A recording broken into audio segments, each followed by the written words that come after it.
Well, she may not admit it, but Hillary Clinton is still facing a possible indictment. Attorney General Loretta Lynch stating that she will follow guidance from the FBI regarding whether to bring charges against a Democratic candidate if the FBI recommends.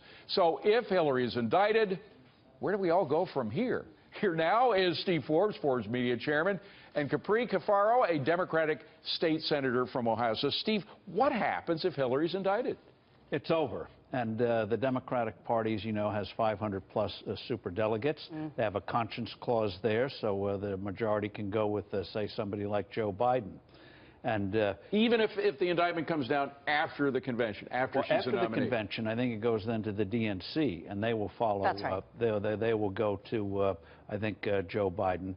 Maybe Evan Bayh, but I think probably Vice President Biden. Capri, is that why Bernie's staying in right now? That very well may be the case, although I think he's really enjoying the attention from all the people that feel the burn. But I think that's really where the debate is going to happen, because if something does happen to Hillary Clinton, what I think we'll see is those Bernie folks are going to, like, say, from my cold, dead hands, you're going to take these folks away from me, Joe Biden, or anybody else that comes along, because they're going to say, we went through the primary process. We actually earned delegates through elections, through primaries and caucuses.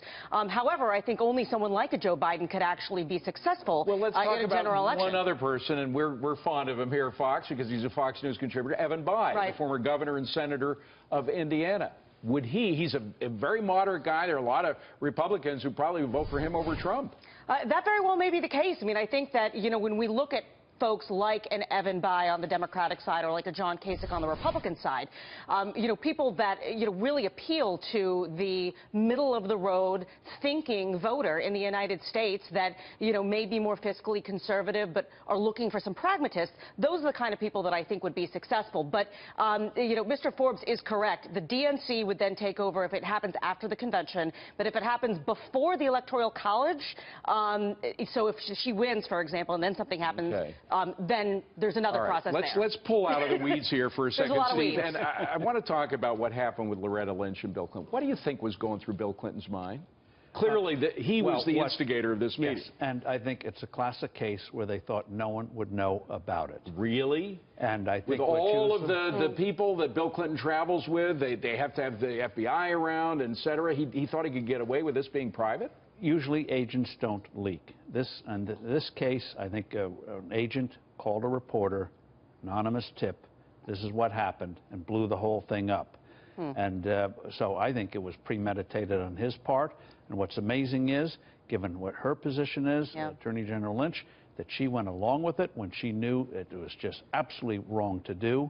I don't think they thought it was going to come to light. Well, thankfully, I think the exposure here has put Attorney General Lynch in a situation where she's backed away from it. She said that if she had to do it over again, she wouldn't have met with President Clinton, and that she has, you know, very publicly said she will, you know, abdicate her power, so to speak, to career prosecutors and the FBI. She's left a little wiggle room in there, hasn't she? Well, let's hope. I mean, there's no... Let's hope. I don't know. If the FBI recommends, I think she should follow what they do. That's correct. There's no place for politics in law enforcement. Politically, she has no wiggle room now. Right. She may think this is a face-saving way for her to back down.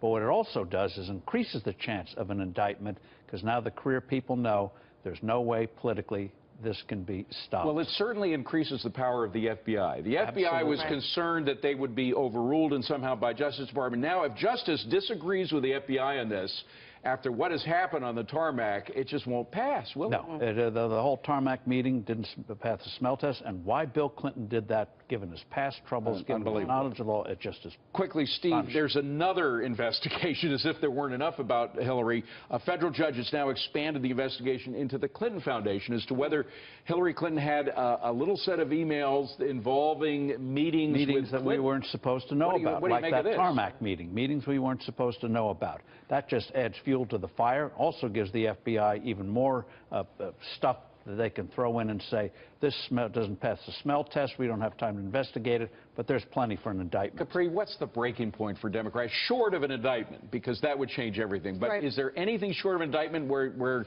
Democrats say, I just can't vote for this one? No, I mean, well, there's a difference between I can't vote for this person and we won't nominate this person. I think that there's really nothing that's going to stop us from nominating Hillary Clinton. You know, After all this, could you vote for her?